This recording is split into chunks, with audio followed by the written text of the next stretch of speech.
These conversations aren't always easy, but nonetheless, they are important. So every single year, Professor Ian Bremmer, who's one of the world's leading political scientists, produces this risk report. And it highlights the top 10 biggest risks that everybody should be thinking about.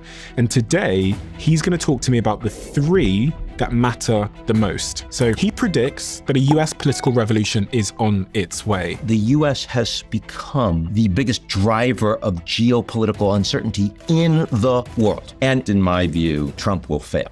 And he also says that the other thing everybody needs to be talking about and aware of is what's really playing out with AI behind the scenes.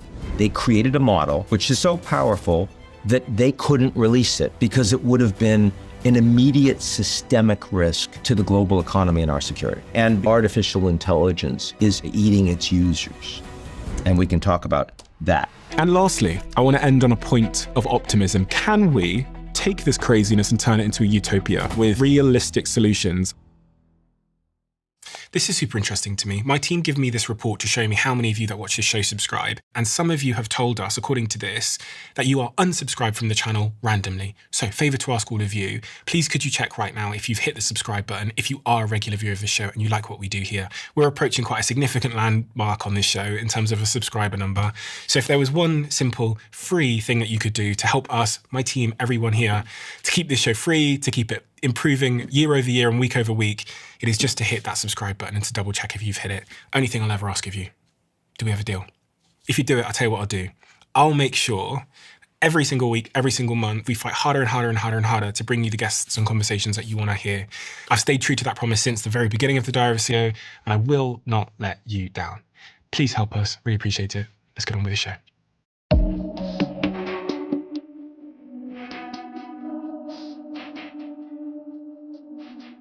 Ian Bremmer, what is this document that I have in front of me here? This is our top risk report. We put it out at the beginning of every year, try to help people around the world understand the risk environment globally. So for the last 30 years, your firm has been trying to understand the world to help make better decisions based on the big picture of what's happening geopolitically. Yeah. And every year your firm releases this top risk report. Yeah. The 2026 one appears to be pretty prophetic because a lot of things that you list as the top risks are playing out before our eyes. For anyone that hasn't read this report, what are the most important subjects? You wrote this in January. We're now sat here in April, I believe. Yeah. What are the most important subjects of the top 10 risks that you think we should talk about today? I think that there are 3 that are really big. The first is that the United States has become the biggest driver of risk, the biggest driver of geopolitical uncertainty in the world. And we see that with the tariffs. We see that with Venezuela. We see it with Greenland. We see it with Iran.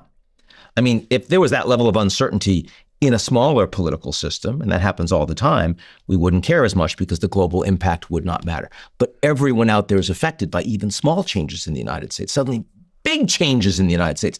The Americans are saying we no longer want to play by the rules that we set up historically. We don't want the free trade system that we put together.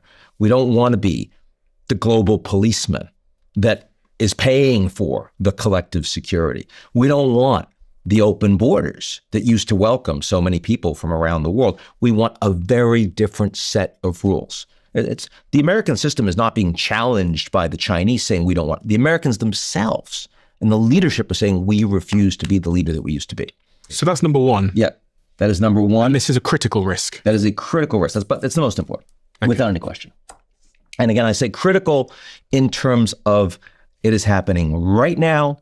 It is overwhelmingly likely, it's overdetermined, and the impact is massive. So there's no way you could look at the geopolitical order today and not say this is the most important thing that is not just driving headlines, but that's creating real movement in how the global economy works, how global politics works, global security. Everything is driven by this change.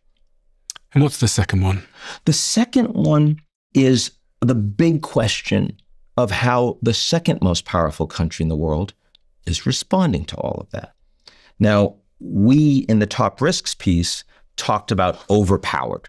overpowered being the global energy dynamic. How China has been working to build the most effective electric vehicles all over the world at scale, and the batteries all over the world at scale, and the critical minerals and rare earths for decades now, not just having access so they can exploit them, but also so that they can reprocess them. For anyone that doesn't know what critical minerals are, and how important they are to our everyday lives, could you give us some color there? Sure.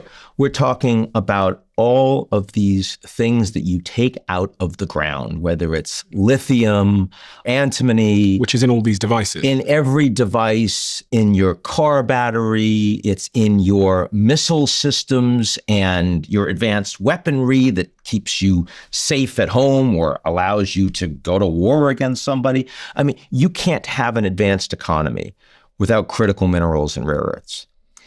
And the Chinese have been investing at scale globally in that capability for decades now, thinking long term.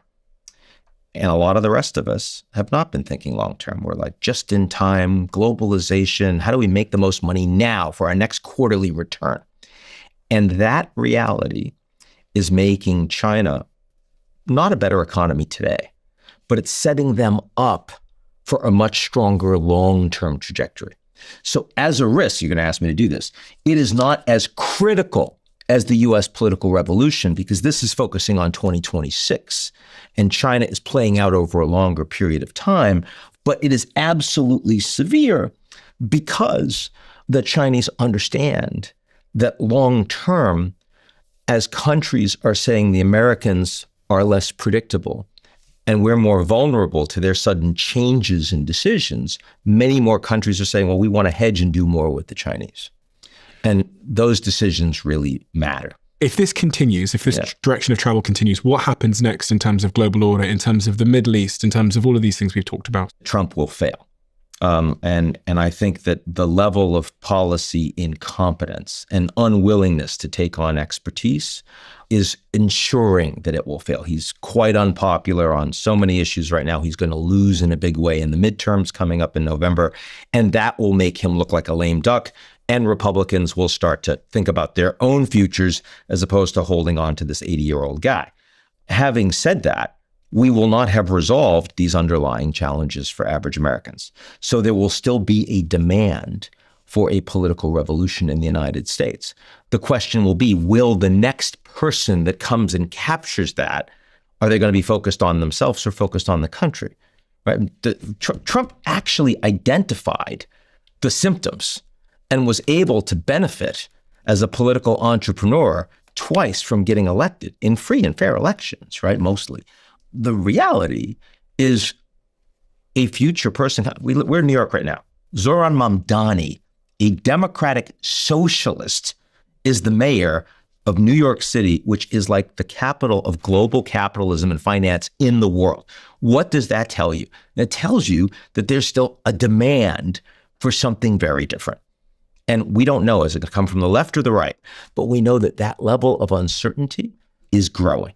And it's not just growing in the United States, it's growing in the global order. Because if the Americans are no longer willing to act as the global leader, but no one else is capable of filling those shoes, you don't have a G7 or a G20 where governments come together and agree on the rules of the road. You have a G0, an absence of global leadership where people, the powerful, make the rules that are useful to them, and the weak have to accept that, have to find a way to live under that. That's where we're headed. There was a Yale poll in April 2026 that said Kamala Harris is leading the overall Democratic field with 20%, narrowly edging out Gavin Newsom at 19% and Pete Buttigieg at 14%, with AOC at 13%. Means literally nothing to me. You know, I think it was Jim Carville, the great Democratic political strategist, that was talking about November. He said, you know what the Democrats need to do? They need to all get on a plane and go to Turks and Caicos until after the election. Say nothing, be absent, just do not be and allow. It's like the Sun Tzu. It's like when your opponent is making mistakes, stay out of their way. When you say the election, do you mean the midterm election? Okay. Yeah. So for now, there's nothing happening except Trump. and the reaction to Trump. Then after that, we have a 2-year-long, God help us, election in the United States. Billions of dollars will be spent, and people will have far too much information about far too many of these people. And then we can have a conversation. It is too early to talk about 2028 right now. I have to ask you then, what on earth is going on? I wonder when we're going to get there. We got this big map in front of us here. We haven't even touched the Middle East. We literally haven't touched it. What is going on? Really take me back to the beginning. What did Trump think was going to happen? How is this linked to Venezuela? Yep. Why would he do this after saying that he was the president that was going to stop all the wars? Yep. What is the big picture here? And literally one of the 8 wars that he said that he had stopped was with Iran. This was not what he was voted in on. He was voted in. He ended the war in Afghanistan. I mean, he cut the deal with the Taliban. Was it a great deal? Yeah, for the Taliban, it was pretty good, but it got the Americans out. 20 years, $1 trillion fought on the backs of the Afghan people and of Americans, not wealthy Americans, not people like Trump that could find a way out of service, but poor Americans. And Europeans. Yeah, and Europeans who fought side by side with the Americans when the Americans asked them to, almost all of them sending troops, and many of them wounded and dying in the same numbers, the same percentages, just as courageous as the Americans were, right? So Americans wanted an end to that. Vietnam, Iraq, Afghanistan, what the hell are you guys doing? We're not benefiting from that. Stop it. Trump stopped it. So why did he do this? Why did he do this? Why did he do this? I think there are 3 reasons why he did it. I'll take you through. First reason, you said Venezuela, not on this map, shouldn't be relevant to this map. Turns out it's relevant to this map. Trump had plans to take out Maduro. He's got a lot of people inside his administration that see this guy as a real problem. And by the way, a problem for the region. 8 million Venezuelan refugees destabilizing the region. Lots of drug export destabilizing the region. So he had been planning to do something. Was it also linked to the oil? It was relevant. They have the world's largest oil reserves. It is going to take far more years than Trump will be in office to make that meaningful.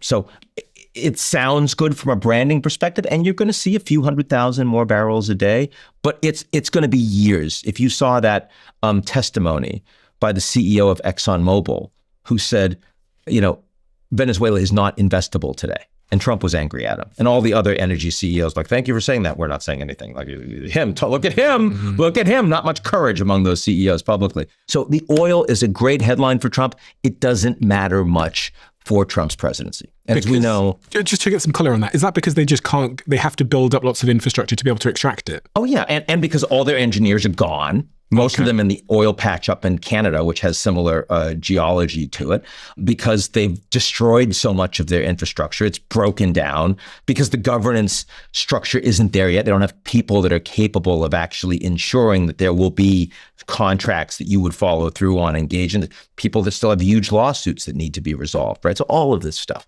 But to get to your, I don't want to lose sight of your why did Trump do this in Iran? So the first point is beginning of the year. Trump goes in to Venezuela, right? It is the most successful military operation you can possibly imagine. Not a single American serviceman or woman is killed. They go in, they take Maduro out.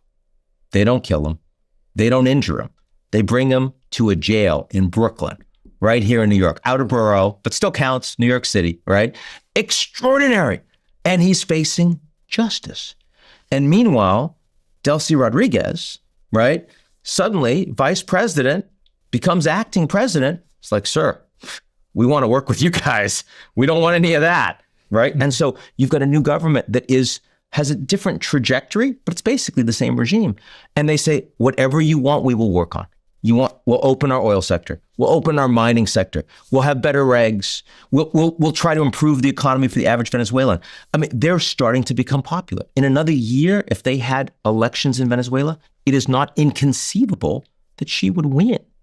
In a democratic election, which is like blows your mind, right? Hundreds of political prisoners they've released. I talked to leaders all over South America. They all think this was a success. This is enormously popular among the populations in those countries because they care about security. That's what they've been voting on. Their elections have been about the economy and local security. And Venezuela has been a problem for them, right? I mean, they're exporting people causing crime. Colombia, Peru, Brazil, this Chile, right? This has been a serious issue. So Trump is hugely feeling great, successful. And now he's like, I can do that in Iran. I can do it even bigger. So that's the first reason.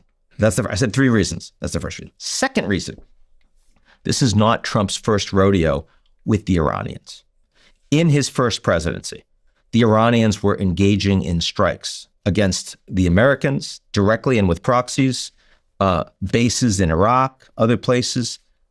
Also, were taking on strikes against the biggest refinery in the world in Saudi Arabia, those drone strikes you may remember. The Saudis and the Emiratis were telling the Americans, when are you going to do something? We need to take some action.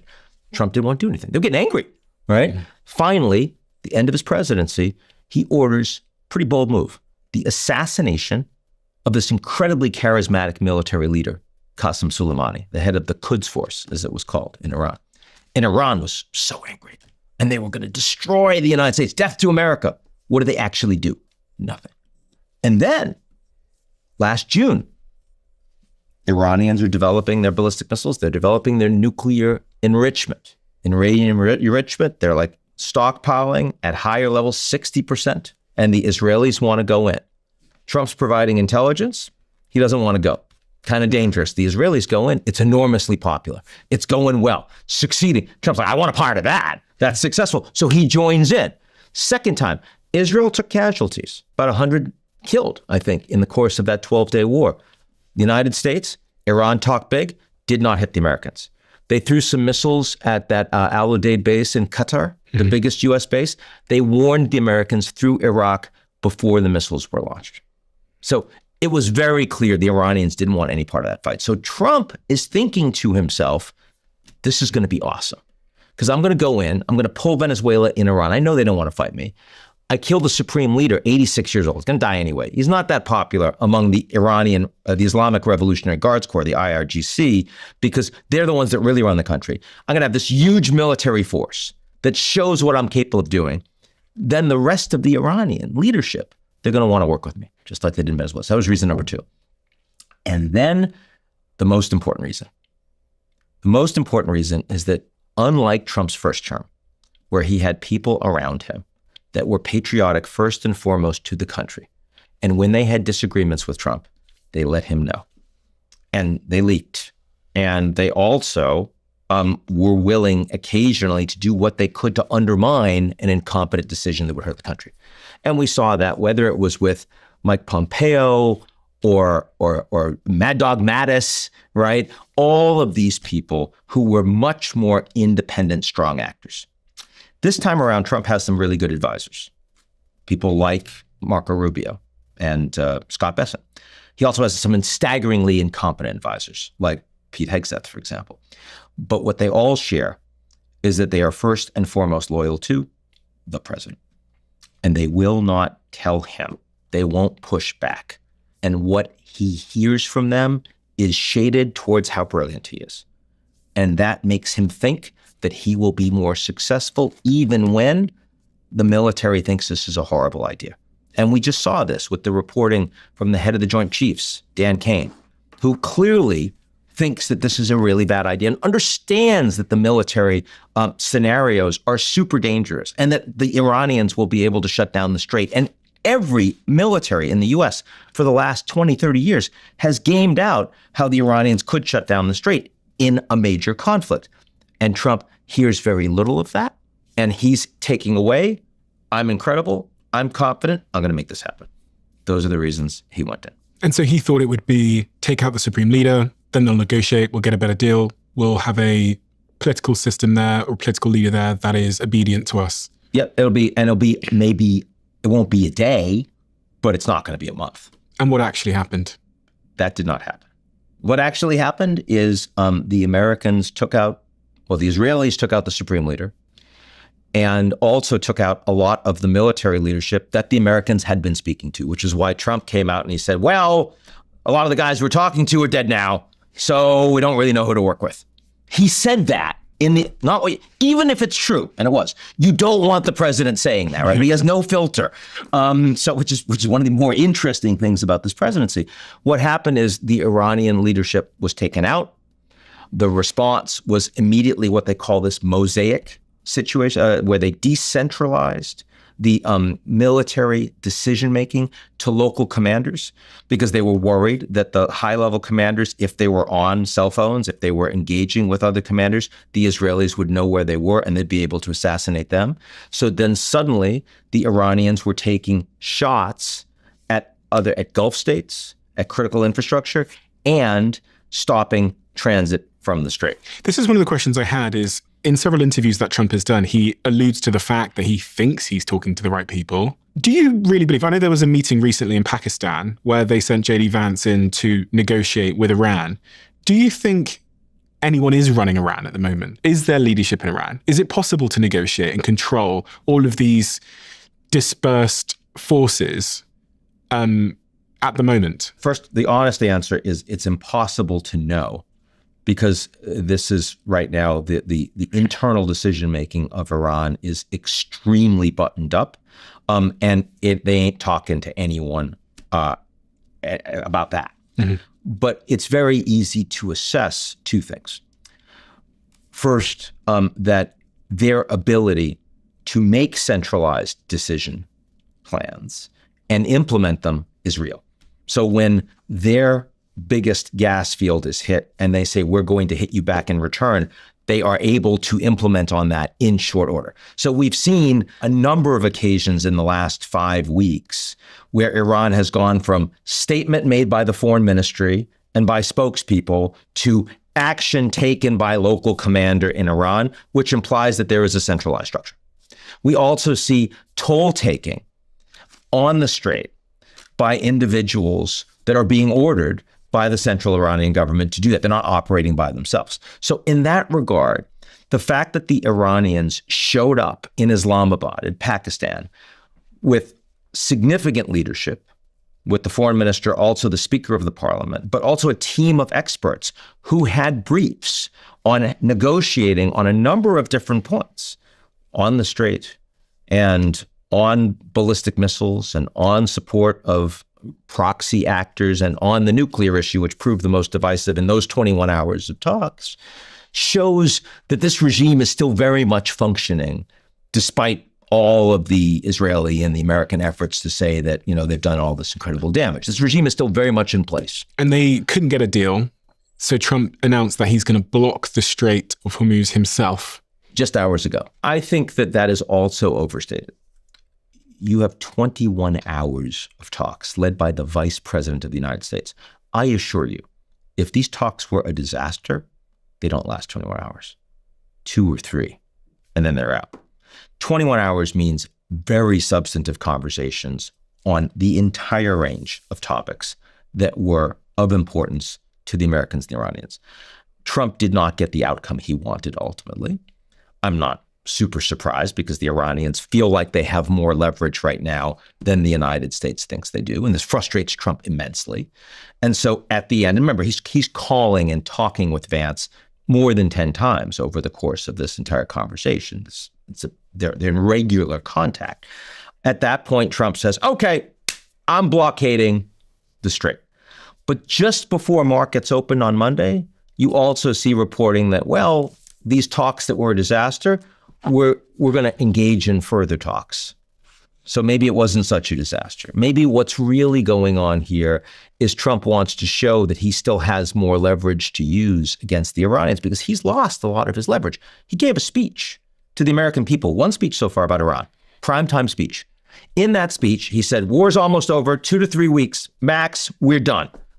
If I'm the Iranians and I hear that, I'm like, great. The Americans can't take this pain anymore. They can't take it. He keeps saying, Strait, not my problem, Straits. Let them take care of it. I hear that. I'm the Iranians.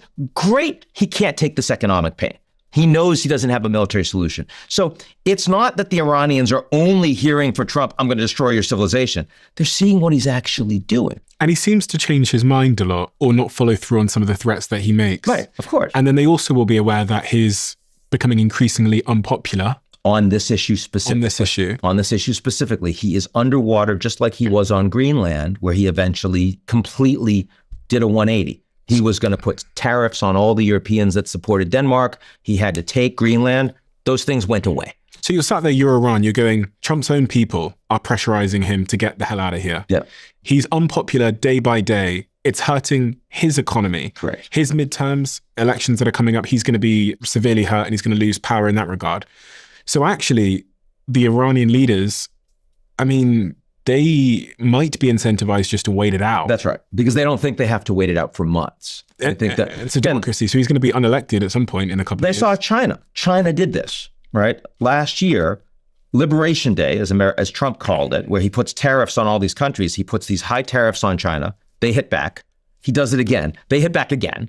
He's like, I'm going to do export controls. I say, well, we're going to shut down your critical minerals. Suddenly, CEOs are going to Mar-a-Lago. They say, you got to deal with the Iranians or we're going to shut down our factory lines in red states. Trump has to back down, right? So we've already seen that when a country has leverage over Trump and they can hit him, he has the most strong military in the world, but he also has a glass jaw. He can't take a hit the way that unelected non-democracies can.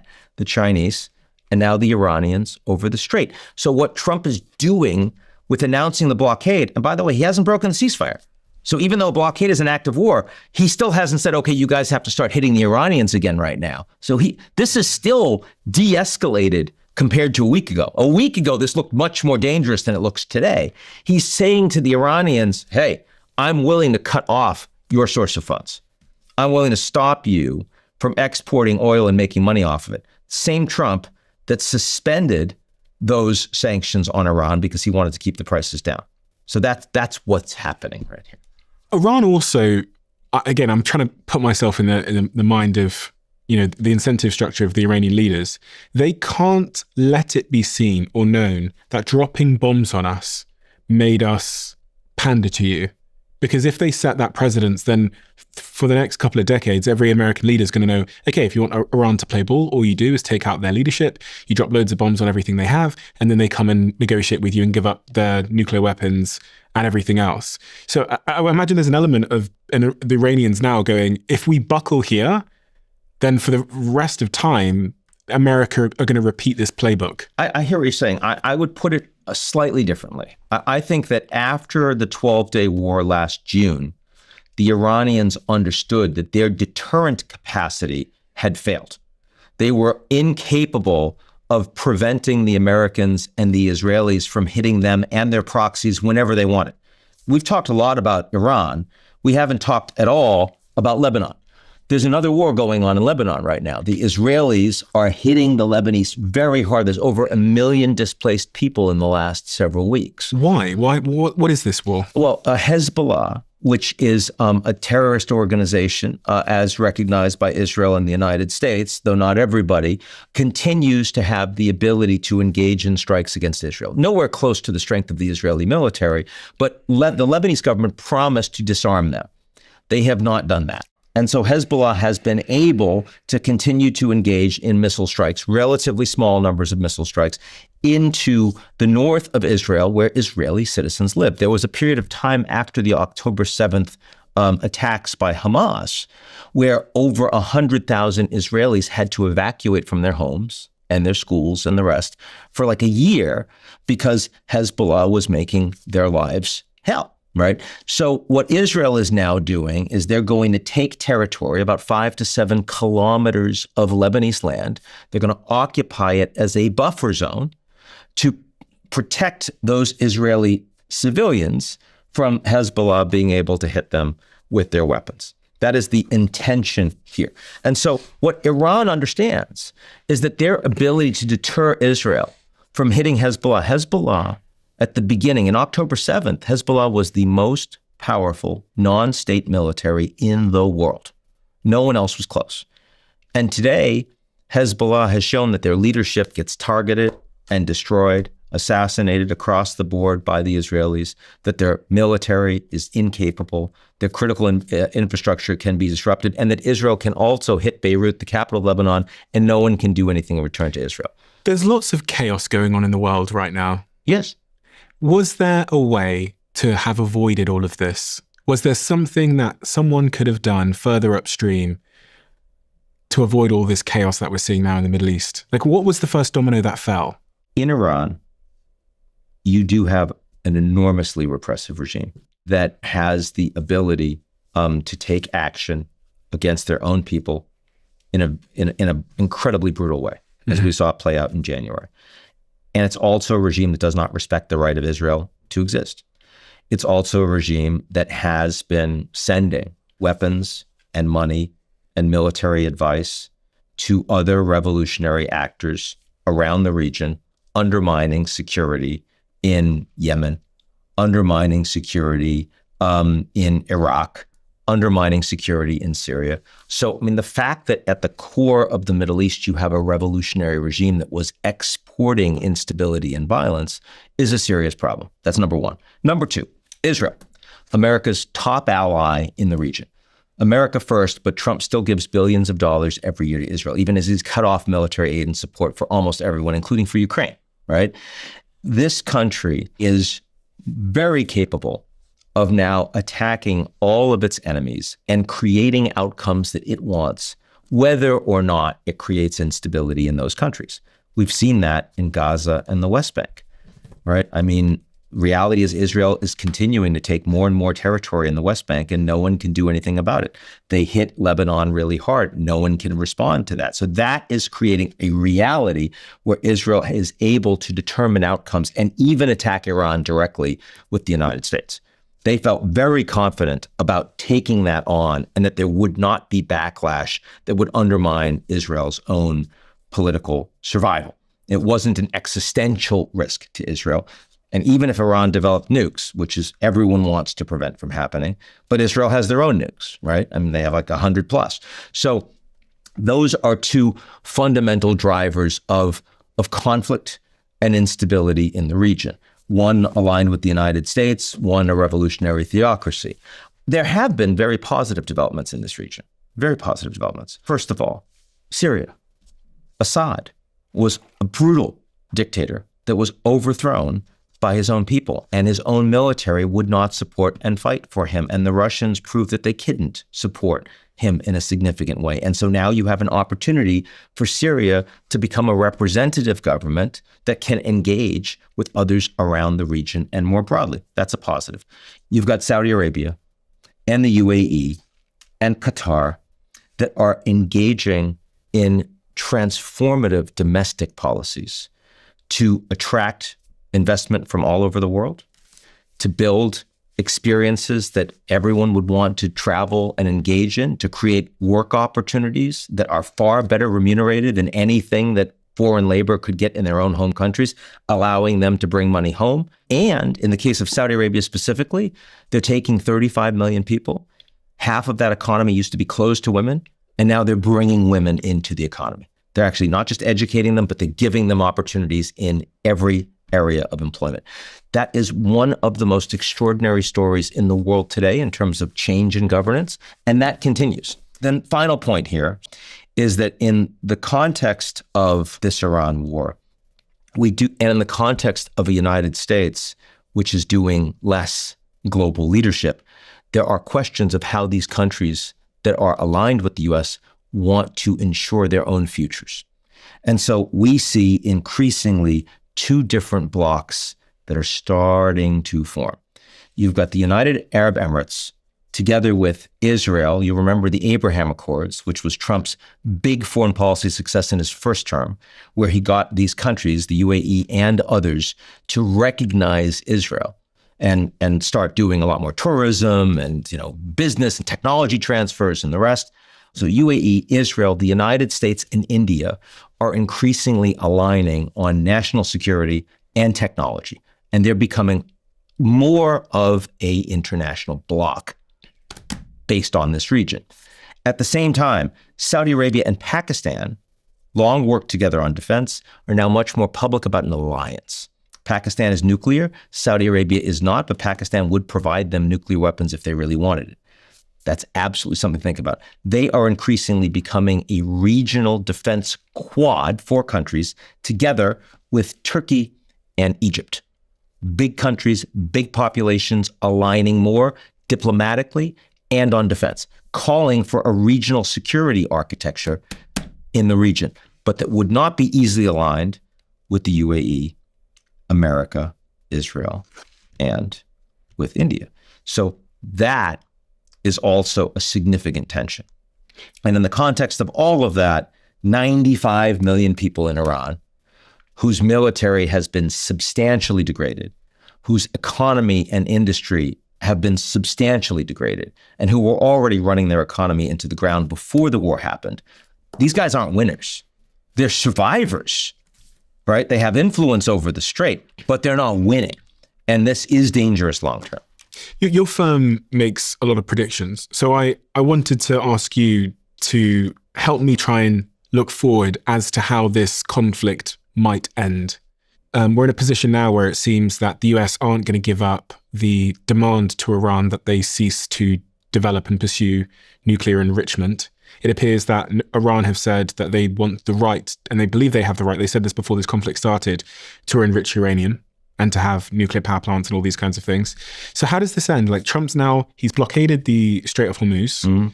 We're in another standoff. The ceasefire's in place. The ceasefire's in place, which I think he said was 14 days. And we're now probably, got 9-10 days left of that. Yeah. He's thinking a lot about his legacy. He can't be re-elected. He talks sometimes about, winning the Peace Prize and wanting to be on a Mount Rushmore of presidents and all this. So he can't just leave. If he just leaves, then Iran carry on with their enrichment program. It goes down in history, almost like a Bush failure, geopolitical failure. He can't just leave. He has to be seen to win. But also Iran can't let him be seen to win. So what happens? I think unlike almost anybody else you can imagine, if he decided that he wanted to end this, he could end this. He could just leave and he would say, I won. He's already said this in different ways. It's, I don't even care about the nukes because we've already entombed them. They're under all this rubble. We've got satellite coverage. If the Iranians try to get at them, we can hit them back. He's already said that there's already a regime change. It's already new people. We can work, we can talk with these people. He already said the Strait isn't his problem, right? But of course, he's also said different things, sometimes in the same tweet, right? So he's picking and choosing. But what I'm suggesting to you is that Trump has already moved towards de-escalation. You're spot on when you say he set the stage to back out. We won. Regime change. Yep. Strait's not my problem. We have our own oil. Blah, blah, blah, blah, blah. But then, if you don't open that strait, I'm going to end civilization. Yeah. So which didn't seem to fit. It seemed like he was setting the stage to back out, and then suddenly the civilization tweet, I'm going to bomb your bridges and your nuclear power plants. Which suddenly made me think, okay, so maybe he does really care about And this wasn't strait. plausible, by the way. Yeah. And there was no chance that he was actually going to do all that evening. So why didn't he just back out? Well, I do not want to be Trump's psychologist. Yeah. Right? It is very clear that he is impulsive and that he does not have much impulse control, nor does he create around him mechanisms that create impulse control, that enforce impulse control. He's on his phone all the time. He watches the media relentlessly. People engage with him from all over the world on his cell phone, and he has recency bias. The thing he heard and saw last, he frequently focuses on. But he also watches the markets. Yes. He seems obsessed with the stock market. That's why so many of the announcements he makes are right before or right after the market opens. And obviously there's been a lot of insider trading concerns around that too. And he's concerned about personal enrichment and people around him making billions of dollars. That plays in too. I wish it didn't. It's horrible to talk about it, but you can't avoid that topic. What happens? You want to know what happens? I don't have a crystal ball. No one does.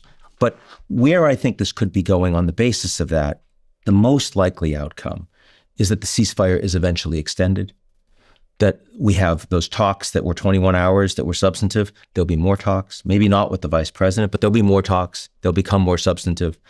And that eventually I expect that the Iranians are more likely to give on the nuclear issue and on enrichment if they're able to maintain a privileged position on transit through the Strait, because that will help provide them with money and with security. They get a level of deterrence if everybody knows these guys could shut down the Strait in the future. That helps them. They never had nukes. They weren't going to get nukes. If they got nukes, they were going to get blown up. Like everyone knew that. They were 2 weeks away if they had access to the material and they reprocessed it nuclear grade and they weren't stopped by the Americans or the Israelis. That's a lot of if-ands, right? So, but here, they've got influence over the Strait. They have it. They've used it. They're using it. They're making money. Trump does not have a military plan to hit them back. So I think that is the most likely outcome. And if that is the case, then over time, the Iranians will cut more deals with more countries to get more oil out. And meanwhile, there will be, after the ceasefire is in place and strong, then the Europeans and other countries, the Indians, other countries will come in and they will start escorting ships to create a more secure environment in the Strait itself. That is the good scenario, or it's the less bad scenario, because all of this should have been avoided. I want to make sure I'm clear on this scenario. You're saying that they'll concede on the nuclear point, Iran potentially? At least somewhat. I think they will compromise on the nuclear point. But in turn, they'll get more control over the Strait? Yes. And what does that mean? That they'll be able to decide who goes through there? They'll get a toll payment? Oh, they'll be able to charge. And by the way, you could define them charging the toll as part of the reconstruction money that they're going to need for the war that they just suffered. Reparations. I mean, they'll call it reparations. No one else will call it reparations, but that's fine. I think that is the good scenario. Again, the less bad scenario. And I would say it is more likely than not. There is another scenario, right? And the other scenario is that everything that Trump has been saying is because he doesn't yet have a military plan.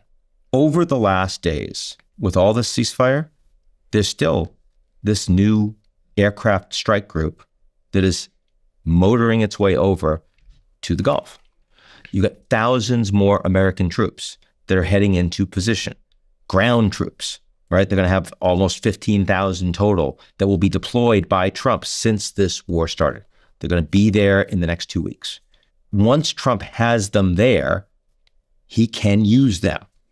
And there are lots of things he might use them on. He keeps saying, I keep seeing him go back. Before I was talking about all the ways he was saying, we don't need to defend the Strait. We don't need the nuclear, that we can hit them. But he also has been saying, we should take the oil. I've heard him say this on a number of occasions. I've also seen him say, if just the American people were a little more patient, we could take the oil. What does he mean by taking the oil? That's not a blockade. Blockade isn't taking the oil. Blockade is stopping the Iranians from getting the oil out. Take the oil is control the export facility on Karg Island, right? And can you explain this for anyone that doesn't know what Karg Island is and the significance of it in the oil situation? This is a comparatively small island. It's about half the size of Manhattan. It's not incredibly fortified or defended. And it's very close to the Iranian shore. And it is responsible for 90% of the export of Iranian oil. CENTCOM, the Central Command, say that you can take Karg Island with 12 to 15,000 men relatively comfortably. So where is Karg Island on here? Yeah, so Karg Island is right about here. It's not in the Strait itself, but it's right off of the Iranian coast. And we're talking about 90% of Iranian oil export comes out through there. So if the Americans take it, obviously very easy for the Iranians to be engaged in strikes against them, but the Iranians will not be able to get any oil out. So suddenly the Americans have far more leverage over the Iranian economy, right? In a very direct way, in a very targeted way. And that is the way that you take the oil. Could Trump actually take it out of this region somehow? Is there like another passage through that doesn't involve? Okay, so no. He could just stop the oil. He could stop the oil. Okay. But again, if he has control of Karg, the oil coming out of Karg, if you want to bring it to market, the only ones that could do it would then be the Americans. Now, the Iranians at that point could still disrupt the Strait. And there are other conversations, there are other military plans about how you might be able to take coastal regions, raids on the territory that would take out more ballistic missile sites, go after their drones. All of this takes more troops. All of this takes more casualties, but would also give you more capacity to eventually enforce a navigable strait with escorts, which right now you can't do. Right now, the Iranians can prevent you from getting any ships out if they wish to. I think that the likelihood that Trump is ultimately going to make that order is well below 50%. I think that the worst scenario is not the more likely one because he understands how unpopular it will be. But it does mean that he's going to have to sell a pretty ugly pig with lipstick on it. It means that.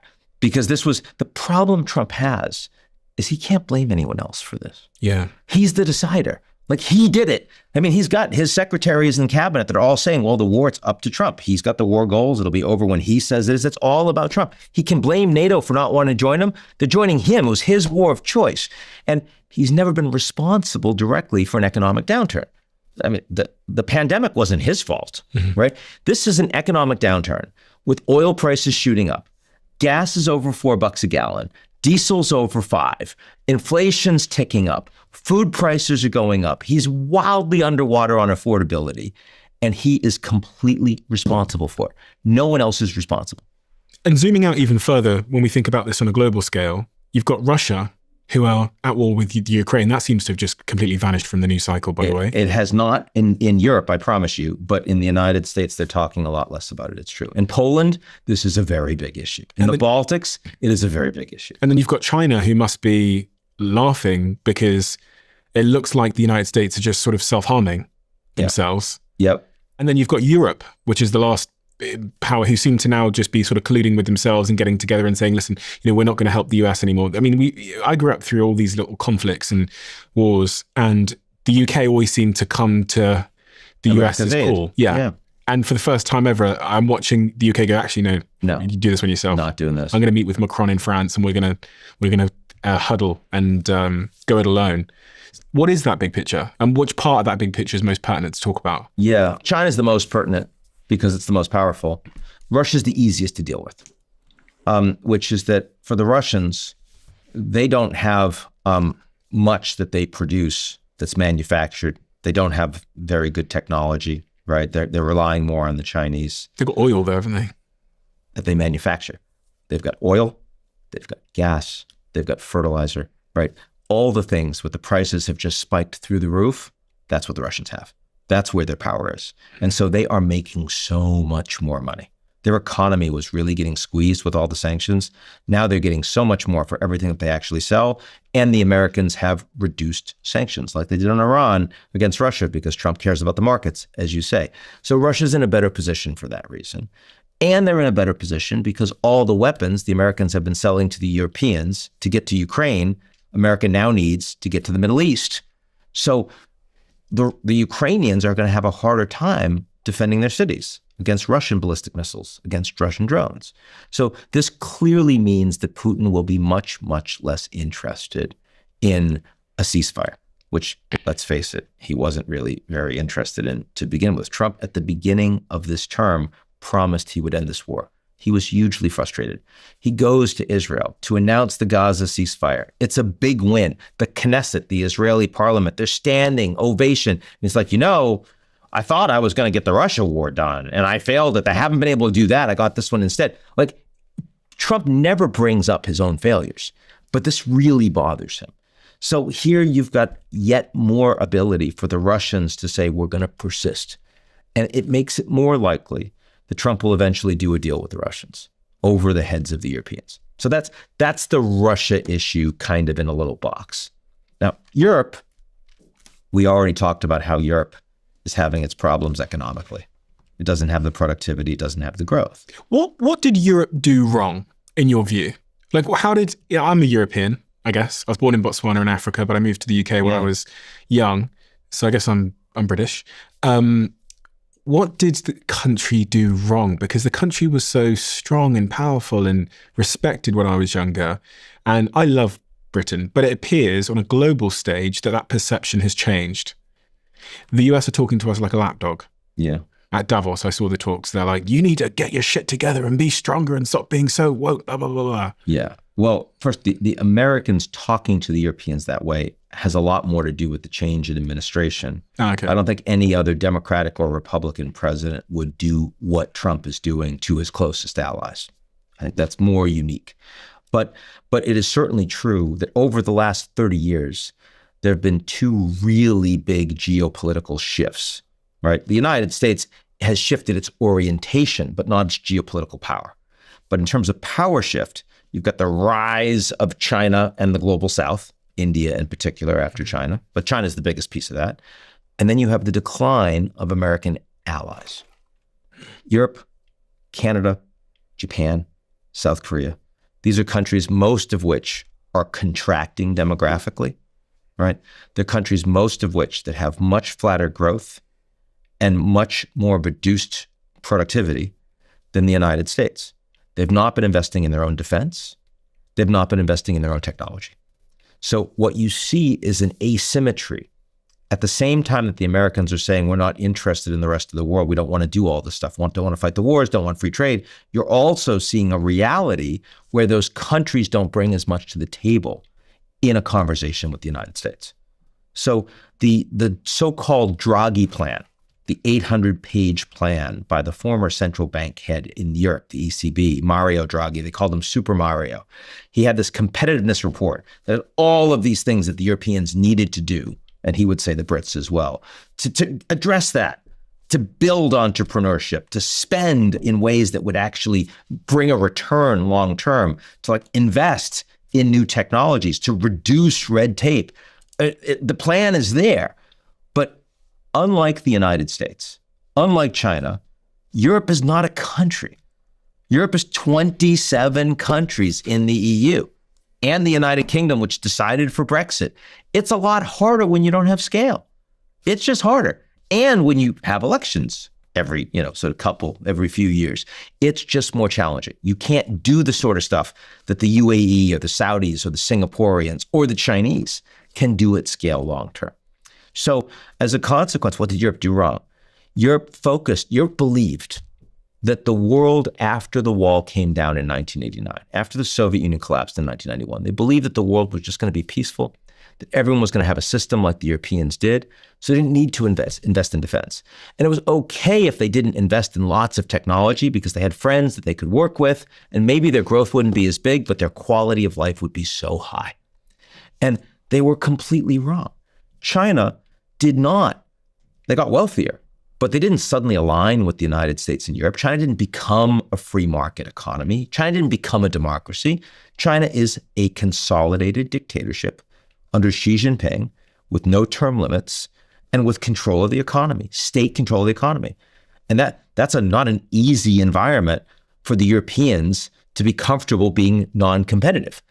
A lot of this comes down to energy and productivity. The cost of energy. The cost of energy. So a lot of these countries decided to carry on drilling oil and pursuing nuclear. And a lot of the European countries decided to go for net zero, where they tried to focus more on sort of sustainable energy sources. Yeah. Whereas China didn't seem to give a fuck, quite frankly. The US didn't really seem to care much. And then also on this point of entrepreneurship and innovation, the US and China have both really aggressively pursued entrepreneurship and innovation and new technologies, whereas one could make the case that the European environment has been less friendly to new technologies and innovation. Yep. So the Chinese, you said the Chinese didn't really give a fuck. Not true. The Chinese have invested in everything. So the Chinese know that they still need lots of dirty coal in order to power their industry. But they also have invested like nobody else in green technologies at scale. Solar and things like that. Solar and wind, and their car companies are the electric vehicle leaders in the world, and batteries that are the best batteries, the most efficient batteries at scale in the world, and all of the materials, the raw materials that go into producing those. The Chinese have invested in this for decades now. And nuclear, right? While the Europeans have, with the exception of France is, has heavy nuclear, and that's helped them in this crisis. Most of the Europeans have turned away from nuclear. The Europeans have not done an all for all approach. The Europeans have done let's lean into green, but let's make other technologies more challenging, including nuclear, which should be seen as a green technology. So yeah, there's no question that has inhibited growth in Europe. The United States has been on again, off again. You've got one administration that's leaning into green, the next one that's not, when America should be doing. America today is the world's leading oil producer by a long margin, and fracking natural gas as well by a long margin, doing incredible work there. Yet the United States is actively undermining the ability to also produce clean technologies for energy. Texas produces more sustainable energy than any other state in the United States. Red Texas. So, I mean, it's not like these energy technologies are not Republican or Democrat. They are at scale, becoming cheaper. You need all of them. And so the Europeans made a mistake in not recognizing that you need everything. Everybody says that the United States is the world's leading superpower. And that has been the case, hard to argue against that for a long time. Is that set to change? Is China set to become the world's leading superpower? Not soon. But the present trajectory, if it continues, clearly would challenge America's dominant position. Clearly. I mean, the U.S. the dollar is the global reserve currency right now. Nothing else is close. And transacting in the dollar is a huge advantage for the Americans who can continue to print money with reckless abandon and run massive deficits and have lower interest rates as a consequence. China does not have a convertible currency. They don't have rule of law. If they opened their currency to become convertible, there'd be massive capital flight and political instability. That's what they worry about. So they don't compete with the U.S. there. China's military is still a fraction of the capabilities of the U.S. They're watching what's happening in Venezuela, in Iran. They don't have that capacity. They're not close. They're building their nuclear weapons out. They're building their conventional weapons out. They have never fought a naval war. It's decades since they fought a ground war. They're not capable of doing these things. So is there any concern with China? Yes. What is that concern? The concern with China is that the world-changing new technologies out there, the Chinese are investing at scale. And the Chinese are now either at parity or ahead of the Americans and everyone else by a long margin in many of the core technologies that matter most in the world. And what does that potentially mean that is worth paying attention to? Why does that matter?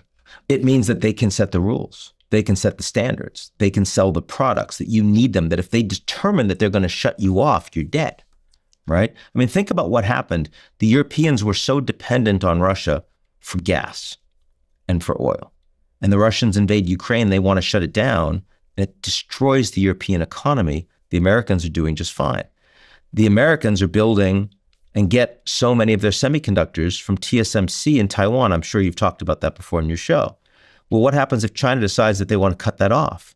If they have that capacity, the Americans are really screwed. So you don't want to be in a position where one country, an adversarial country that you don't trust, have a good relationship with, suddenly produces all this stuff that you desperately need, or your economy will fall apart. And yet that is the trajectory we're presently on. See, if China had elections coming up in November, I'd be worried, right? Because, you can just imagine a situation where the Chinese, being more short-term, would say, well, look, the Americans are distracted with Iran and the Europeans are distracted with Ukraine. Now is our time for Taiwan because we really want to get all that support. So let's gin it up.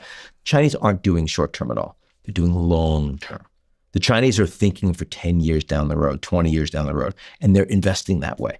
They're taking very little risk. They're making no regret moves to set themselves up long-term, while the Americans are doing all this short-term stuff, all this electoral cycle stuff. That's the worry. If the Americans, the biggest danger to the United States, not China, it's America.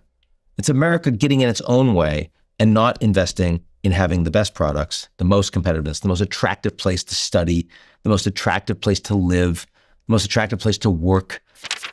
This has had probably the single biggest impact on my office. Of all the products that I've tried that have given me productivity gains or cognitive boosts, I would say that exogenous ketones are in the top 3 most pivotal things that have given me a massive productivity gain. It's some Stanford graduates that have been able to basically bottle up the effect you get from being in a ketogenic diet in a small shot that you can take that makes you feel incredibly focused and gives your brain an incredible source of energy. And the clinical studies that have been done on exogenous ketones have absolutely blown my mind.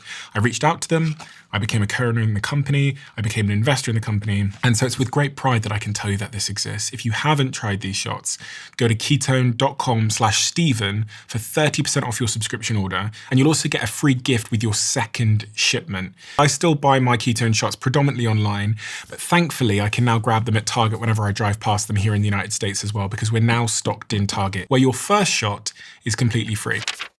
I'm 100% more productive using this app, despite spending 50% less time typing. And that might confuse you, but let me explain, which is exactly why I invested in Whisper Flow. They're also one of our sponsors on this podcast. Whisper Flow turns your speech into text, so you can send it in any app or device at any time. And I promise you, it doesn't seem to ever make mistakes. This is the most accurate voice dictation I have ever used after a decade of trying to get one to work. Not only does it save me a ton of time, it also corrects your speech if you change your mind mid-sentence before turning it into text on the device. I love it, and I know my team loves it too, because when I posted it in our Slack channel, asking if anybody wanted a pro version, half the office said yes, and they had it within an hour, which tells me everything. This is the tool you and your team need to speed yourselves up and to capture those important ideas so that they don't disappear. Head over to whisperflow.ai/Stephen to download it now. That's whisperflow.ai/Stephen.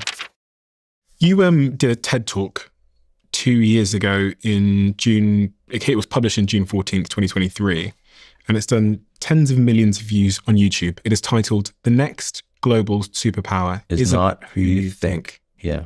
And I was looking at the comments section earlier, and some of the top comments are, "You called it a year ago and you were 100% right." There's another one here saying, "Hello, writing to you from a year in the future. I have some bad news about 2025. You were right." What were you right about? I guess what they're saying, you and I have been talking about the US and China and traditional geopolitics. What I was saying is that increasingly the world is moving beyond geopolitics, and that the most important new global leaders aren't countries.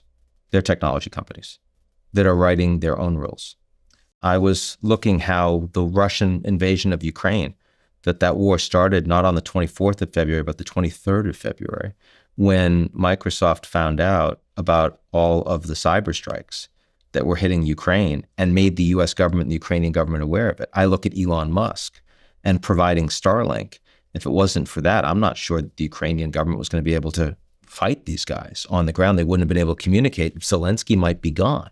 These were companies. The US government at that point was scared about sending all the military support, but the companies were making a big difference. Now I see that these new AI tools, like we saw with Anthropic and Mythos. For anyone that doesn't know, Anthropic released a new AI model, which they say is so capable that it presents the world with a really fundamental security risk to all of our technology. They say in their report that in testing, this new model, this new type of AI could find security vulnerabilities in lots of different applications and software applications that we use. So essentially, it posed a cybersecurity risk. It could hack a lot of banks and critical infrastructure, your power grid, water systems, anything with software. And not just like the things that a hacker could get to, but every bug that could be exploited. So it's so powerful that they couldn't release it because it would have been an immediate systemic risk to the global economy and our security. And do you believe them? I say this because I heard some people debating whether this was marketing talk for them as a company to say, look how powerful we are, that we're not going to release this model because it's going to cause that much harm. Or do you think they are being responsible? It is inconceivable to me that a company that is this capable of raising money and this capable of talking to the markets is not going to have a communication strategy that is fully aligned with that. So of course there's marketing here, but this was a real risk. When you have Jerome Powell, the chief of the Fed, and Scott Bessent, the Secretary of Treasury, looking at this and immediately calling an urgent meeting of all the CEOs of the banks saying, we have to deploy this internally. And you have JP Morgan. Jamie Dimon is by far the best at cybersecurity in terms of the big banks and the big US institutions. And it considers this a 5-alarm fire. I take this very seriously. I think this is actually a big deal that also happens to be useful for Anthropic's marketing, not least because Anthropic had just been in a big fight with the Defense Department. And the US Defense Department saying, we don't want these Anthropic guys because like, they're woke, right? I mean, they refuse to let us use and deploy their AI in our targeting. or our surveillance. So we're going to take them out of our system. Well, it turns out you can't afford to take these guys completely out of your system because what they're doing is too important for American national security. So the timing is convenient from that perspective. But this risk is real. And it's real because it needs to be deployed immediately to find these bugs and to patch them before other people have those tools, because other people will have these tools in very short order. And so on the scale of risks that we have in front of us here, critical, severe? Yep, also severe. Okay. Again, would be critical if we were talking about 2 years out, because we're talking about this year and it's already April and it just happened. I would say severe, but my God, underappreciated. Because the amount of attention this gets on headlines compared to Iran or Venezuela, compared to China, is still tiny. And is that because of unemployment, because AI is going to take our jobs, or is it something else? Is it the nuclear, what is it? No, I mean, if what I just mentioned with Anthropic, like if suddenly your systems are hackable by anyone that has access to this tool, your markets are going to go down. Your banks aren't going to work. Your data is going to be stolen. You know, imagine if the Russians had that capacity, what they would do with it. If the Iranians today had that capacity, what they would do with it. They will. These AI tools are becoming available to anyone with a laptop or a cell phone. So, I mean, suddenly, in the same way that the war in Russia is much bigger than Ukraine.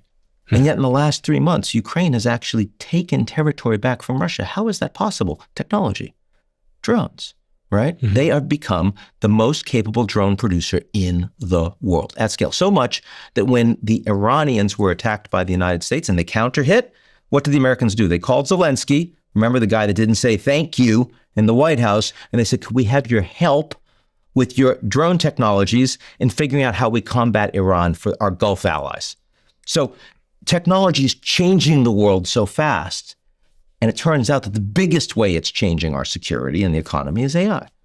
On this point of AI, I actually was watching a video this morning before you arrived, which I thought I'd show you, because it's quite dystopian, but what you'll see in this video is true and it's happening around the world, and I don't think anybody has any ideas.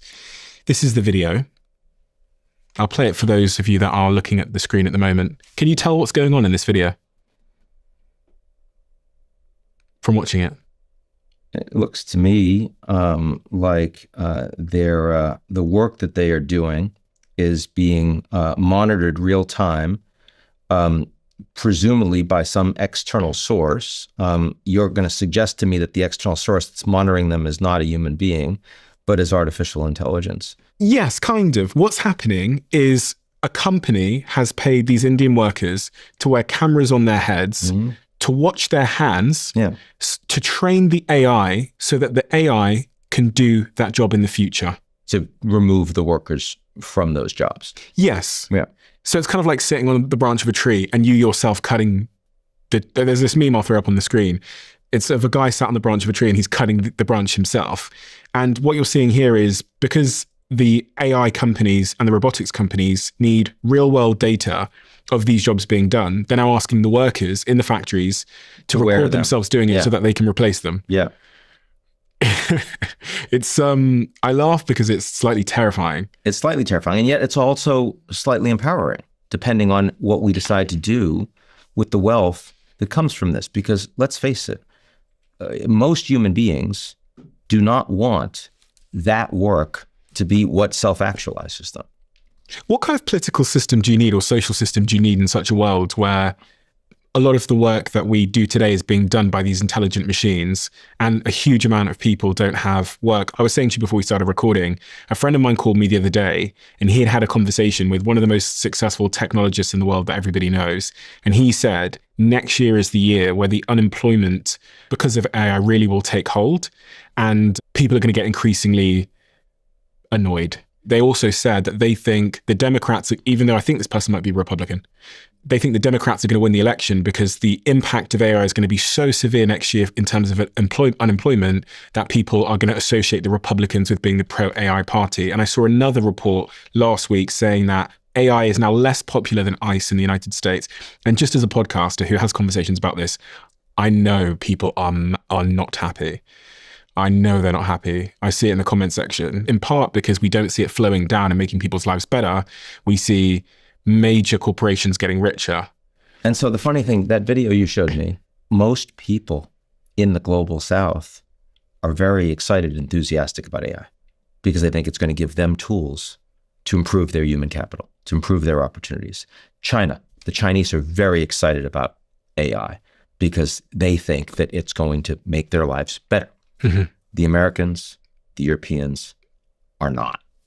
They worry that this is actually going to undermine their jobs, particularly their white-collar jobs, their knowledge worker jobs. And what I think is going to happen politically, I don't agree that we're going to see massive unemployment in the US next year. I think there's going to be much more friction. And most CEOs don't want to get rid of a lot of their workers unless they have to. So unless there's a major economic downturn that gives them that excuse, I think it's going to take a lot longer. And I also think that social mobilization, longshoremen in the United States, like said, no AI, you're going to protect our jobs. And they were willing to actually demonstrate. They mobilized and it kept AI out. There'll be a lot of resistance that will slow this process down. But what I do think is going to happen, I think you'll see it politically. I was talking to someone I know reasonably well, a senator, U.S. senator, who was saying, can't talk right now. And pro-technology person, pro-business person, centrist, right? Someone you and I would recognize as such. Say, I can't talk about data centers. I've never seen people, my constituents, so upset about an issue as they do about data centers. AI data centers. AI, they said that no jobs, energy prices going up, water prices going up, zoning looks horrible in their neighborhoods. They're growing like topsy, huge amount of investment. Everyone hates these things. I mean, Trump in the United States won on the back of a lot of men who, many of whom had good jobs and were making good money, but they didn't necessarily have advanced degrees. And they felt like the world was moving away from them. They saw robotics and automation on their factory lines. They saw free trade and jobs going to much poorer, much less expensive labor around the world, China especially, but India, other countries. They said they saw immigrants coming in, but you're not taking care of me and my family, so why am I letting that happen? You see this in Europe too. This is the Nigel Farage movement, like lots of stuff, right? They voted Trump in, not once, but twice. Despite everything he is, everything he stands for, they voted for him. We haven't seen women with advanced degrees, urban and suburban, worried about their jobs and worried about their kids. And that wave of populism is coming absolutely in 2028. And that is, AI is a very big piece of that. AI, data centers, and the rest. So in that regard, I agree that there's going to be a real political wave here. And I don't yet know who the political figures are that are going to respond to that. I don't think that person today exists in the political spectrum. I haven't seen that person. It appears that the least popular job, or least popular people in society at the moment, are AI CEOs. I mean, you're probably seeing what's going on. Well, you saw what Sam Altman just had the Molotov cocktail that was actually thrown at his and then yesterday house. Again, they said someone shot at his house yesterday. Yeah. Yesterday night again. Yeah. Which obviously nobody should support violence of this type. My God, no. But it's not surprising. And we also had the CEO of United Healthcare gunned down, a year ago, just a few blocks from where you and I are having this conversation right now. There is general anger at the elite. And it's true that the wealthiest people in the United States right now happen to be those tech owners. Is there a solution here where the technology, which presents us with tremendous potential upsides, can thrive and be successful and make our lives better, but also the average person, the working class people, can also capitalize and benefit from this technology? Of course there is. What does that look like? Well, I mean, first of all, these technologies are already doing extraordinary things in improving productivity and in reducing waste. I mean, recycling doesn't work very well. But with AI, you can recycle in a way that would allow you to actually get that trash product back into a productive format. Who wouldn't want the ability to make micro adjustments in the way that an airplane is navigating real time because of AI that reduces fuel consumption by 10%? Or improve agricultural use. In Ethiopia, you've got over 100 million people and they don't know what to plant and where and when. Suddenly you optimize for that, they have cheaper food. Like these are amazing things. Every day I see uses for these technologies in companies around the world that blow my mind. But I also see, and again, I focus on politics. And if we blow ourselves up, it's not going to be because of technology. If we blow ourselves up, it's going to be because of people and politics. What do you mean by that? That the system is deploying these technologies in inhumane ways. It's allowing the benefits of the opportunities to be captured by a small number of individuals, a small number of companies that write their own rules and don't care about people that are getting angry. So when you ask, violence is the wrong thing.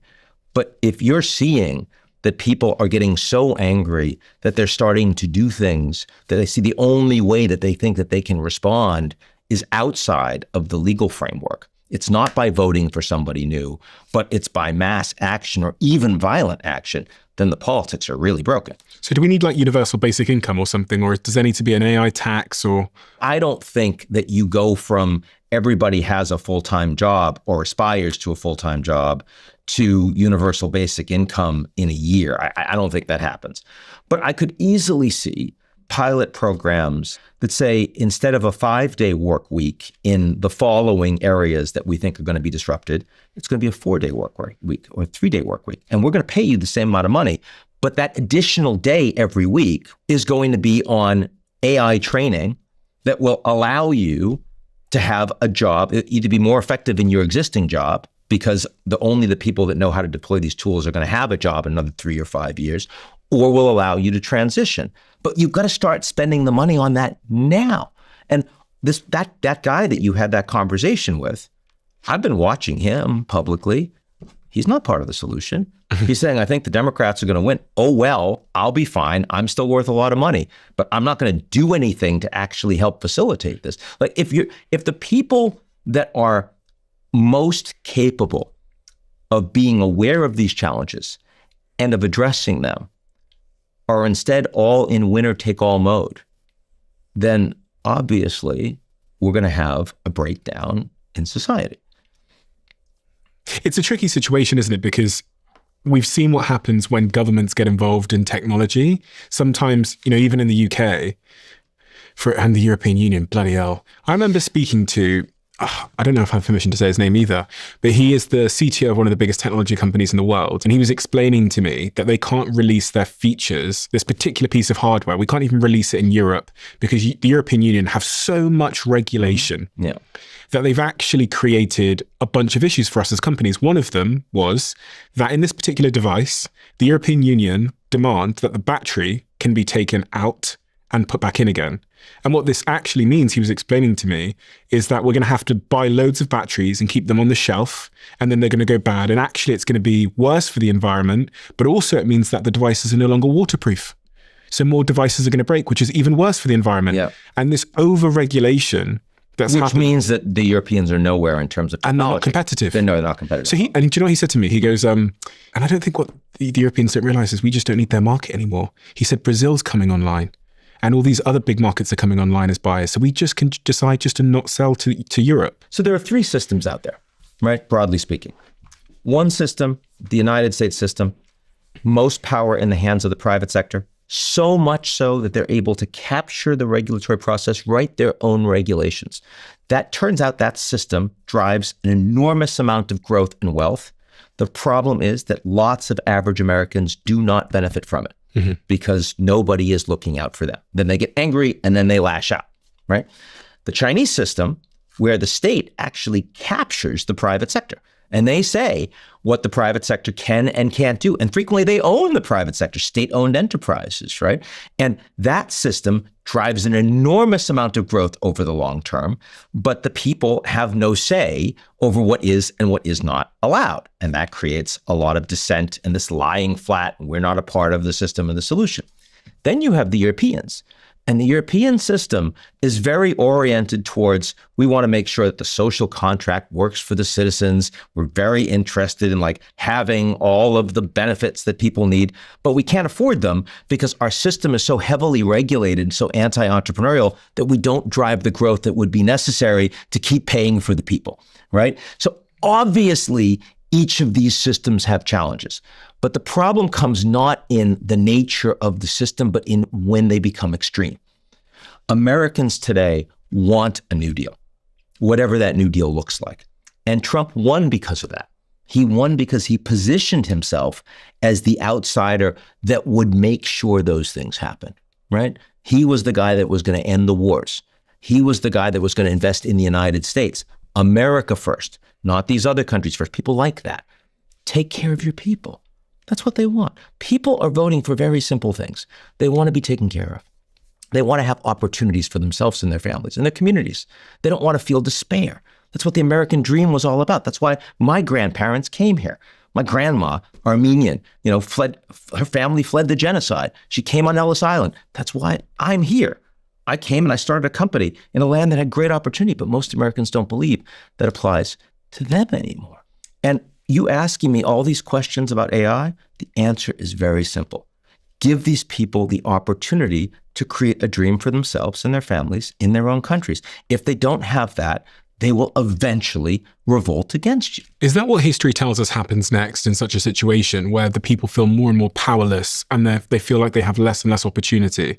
It doesn't happen everywhere. I mean, let's face it, we've got 25 million people in North Korea that have been, ruled by, a cult figure who they essentially worship for decades now. So history doesn't necessarily tell us that the story always goes well. But in a democracy? In a democracy, sometimes democracies go bad. But what we see frequently is pushback against people that are kleptocratic, but it's people that put themselves above the system. And we've seen that in many cases in many democracies all over the world.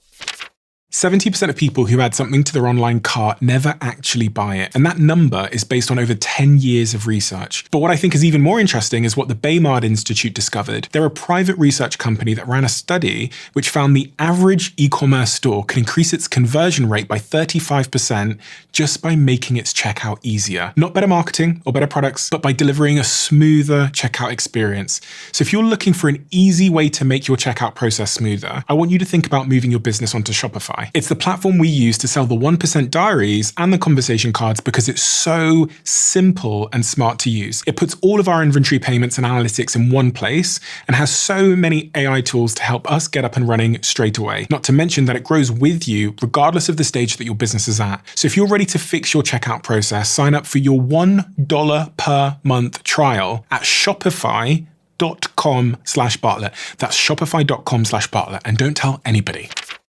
We have finally caved in. So many of you have asked us if we could bundle the conversation cards with the 1% diary. For those of you that don't know, every single time a guest sits here with me in the chair, they leave a question in the diary of a CEO.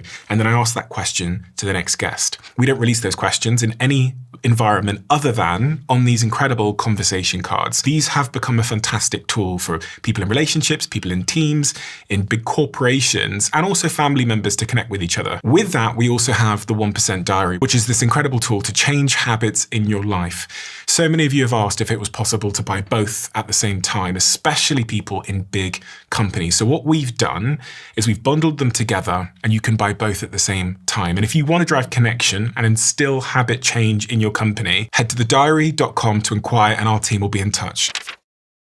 I think the part that I still have this big question mark in my head about is what you do about that. I was reading this morning that Jeff Bezos is investing or raising money, raising $100 billion for, I think it's called Project Prometheus, which is his own AI company.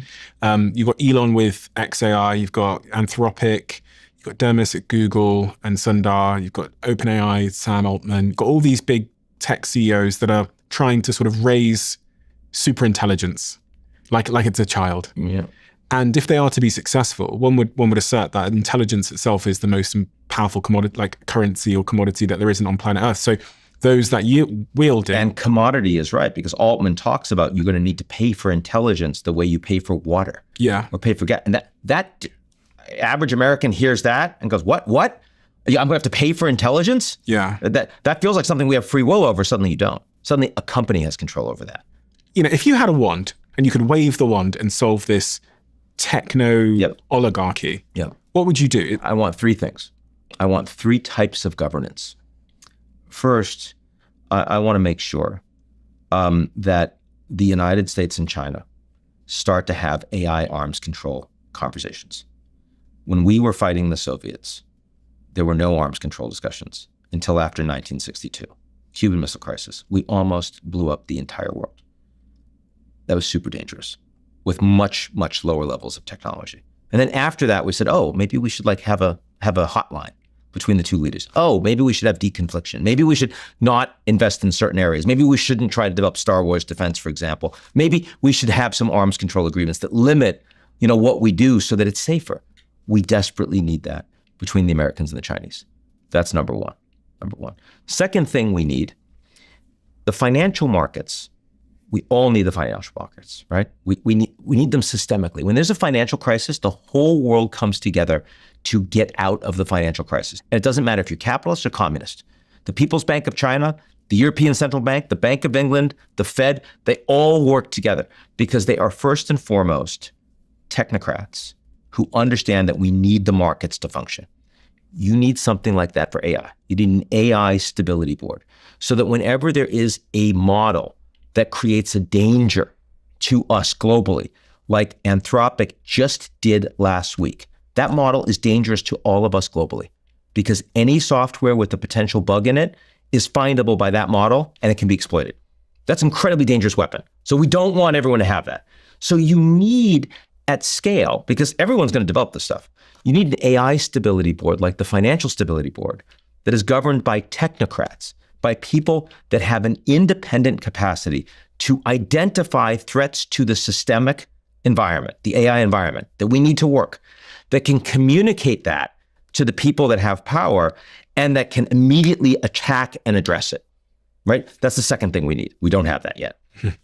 The third thing we need is we have to have an ability to fund AI for people that otherwise would not be able to take advantage of it. We've got half of Africa that doesn't have electricity. The gap between people with electricity and people who don't have electricity is going to be a hell of a lot worse when it's AI.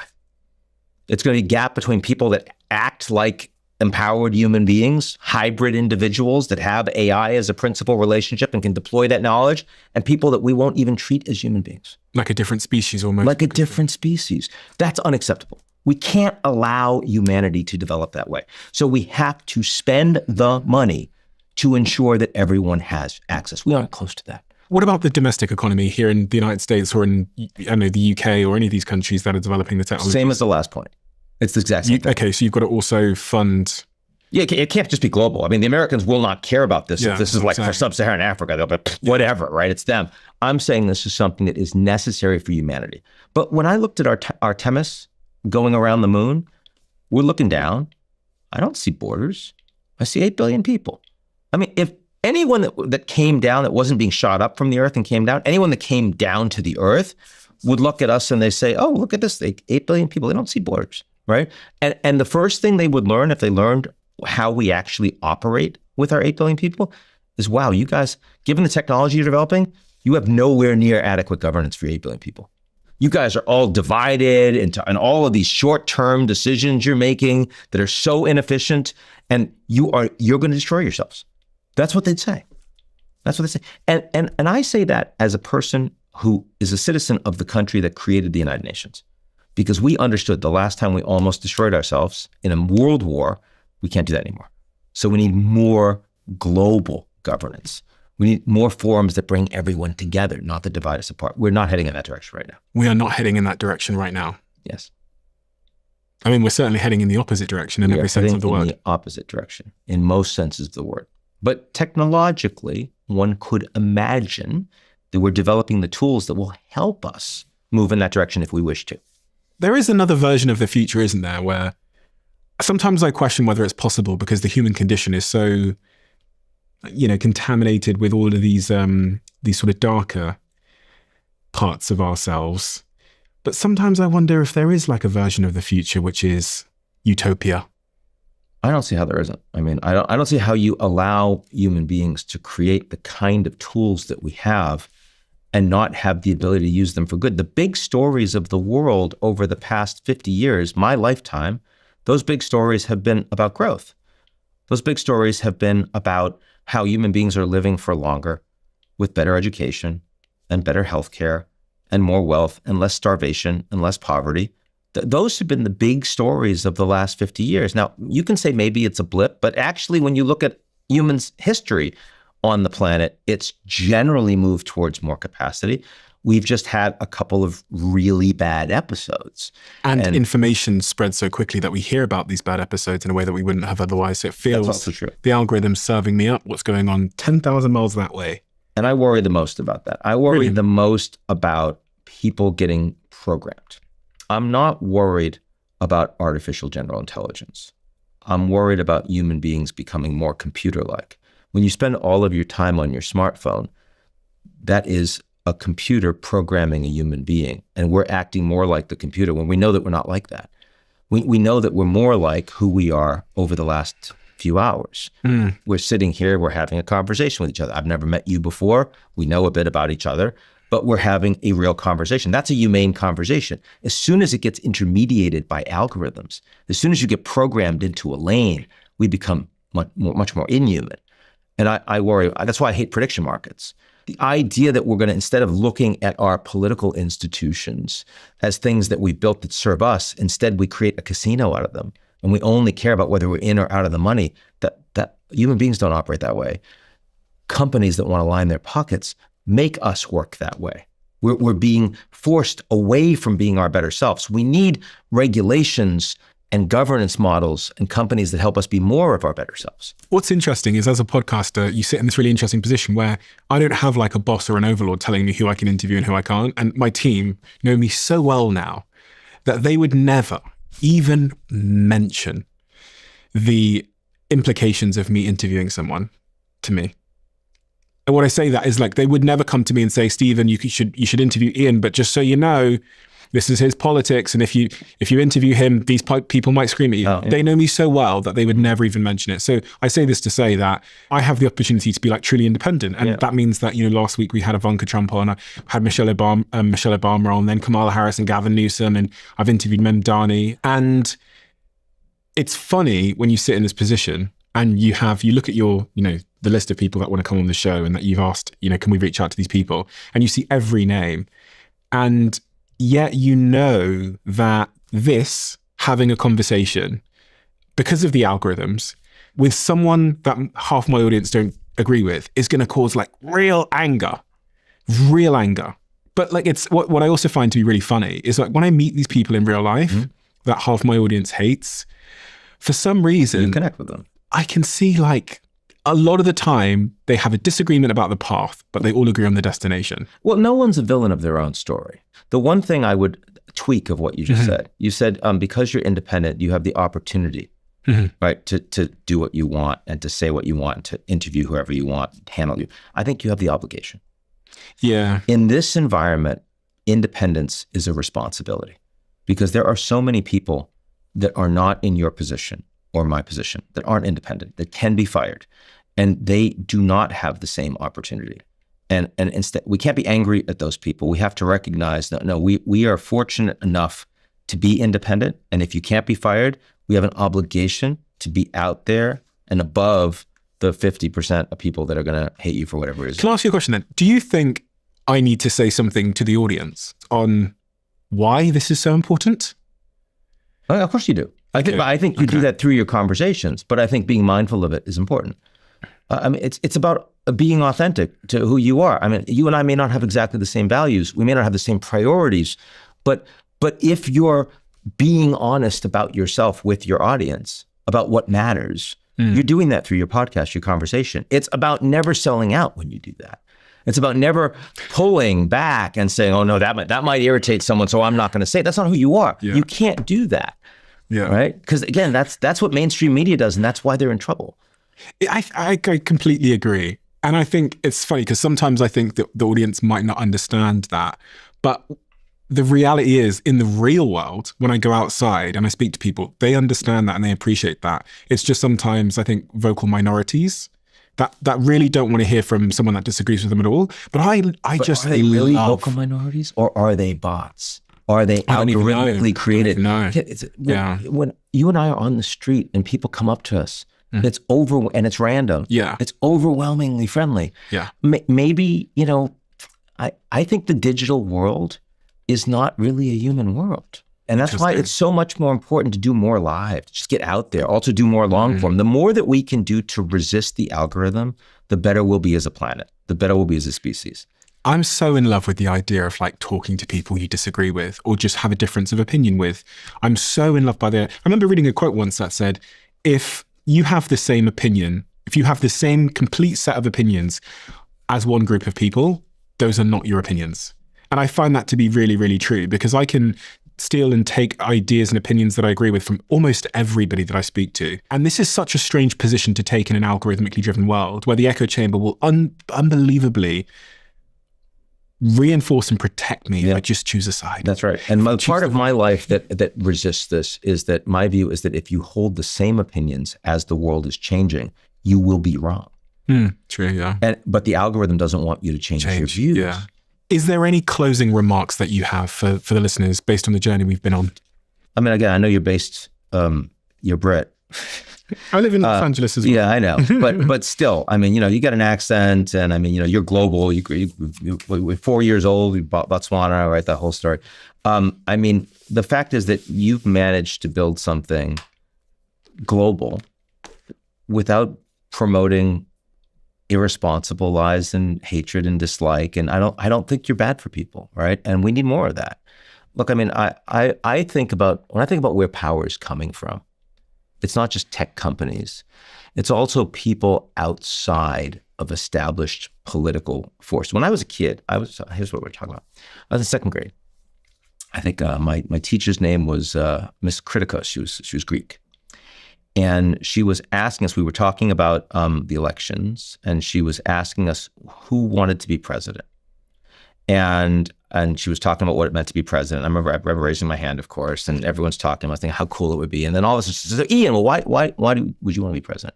And I looked around and I realized that I was the only person that had my hand up, which did not make any sense to me at the time. I would not have my hand up today. I thought when I grew up, I really believed that like public service was the ultimate expression of how you make a difference. That is no longer true. But it's not because our system is so broken, it's so bad. It's rather that we have created all sorts of opportunities for people to really make a difference globally outside of political institutions. And I've devoted my life to that professionally, and I think it's incredibly important, right? And maybe people don't all agree with me all the time. Obviously, that's fine. But they do know that I really care about what I'm doing, and I'm trying to get better over time. Right? That's all we can do. And I don't think that has to be, it turns out I'll go through my life and hopefully I'll have a long and healthy life. And I don't think I'll ever have served in public office, but hopefully continue to have more and more impact in a good way over time. Yeah, I remember hearing Neil deGrasse Tyson say something very similar, where he said the most powerful people on planet Earth are no longer the elected. They are those that influence the electorate because they end up going to the polls and making that decision. And so it is a huge amount of responsibility in such a world for people like yourself, who I do think do a public service in educating all of us. I mean, look at all these books in front of me. Unbelievable how many books you've written and how incredible they all are. I don't know how you found them all, but they are out there. Yeah. I'm going to link all of them below. And I would ask my audience to take a look at the variety of different, I think this is the most recent one, The Power of Crisis. Yeah, another one coming out next year. 2. Yeah. What's the new book coming out? Don't have a title yet. Oh, you don't have a title? Okay. No. The Power of Crisis, How 3 Threats and Our Response Will Change the World. And in this book, you talk more about AI as one of those threats as well. But I'm going to link them all below. And I highly recommend people go and follow you both on your YouTube channel, where you make content frequently about these issues as they're evolving, if you want to keep in touch with Ian's perspective. And also over on your X page. You've got over 1 million followers over on X. I do. Big audience over there. We have a closing tradition on this podcast where the last guest leaves a question for the next guest, not knowing who they're leaving it for. Okay. And the question left for you is, I cannot read this. Okay, here we go. When you are on your deathbed, how will you describe your life? Unanticipated. Sounds like a good life. Definitely. I mean, let's face it, my optimism comes from the fact that we have no idea what we did to deserve being here. Yeah. So every day is kind of like it's a bit of a gift, right? And the more you can remember that, the more I think the better off we are. Ian, thank you. I really appreciate all the Really work nice that to you meet do. you, man. And I've been watching you for many, many, many, many years. And whenever the world descends into turmoil and I'm looking for someone who can turn the lights on for me, you're the person that I come to. Typically on YouTube, I watch most of your stuff on there, but I also follow you on X and find your takes incredibly accessible and demystifying, which is, I think, exactly what we need more of at this time. So you are doing a public service, even though you're not running a country. You're helping people like me understand all of this craziness and therefore hopefully live better lives and make better decisions as to who we elect and how we think about the world and how we treat one another. So thank you for doing that. It's a great service to humanity. Well, it's very motivating to hear that, frankly. And I promise you I'll keep doing my best on it. Thank you. YouTube have this new crazy algorithm where they know exactly what video you would like to watch next based on AI and all of your viewing behavior. And the algorithm says that this video is the perfect video for you. It's different for everybody looking right now. Check this video out, and I bet you might love it.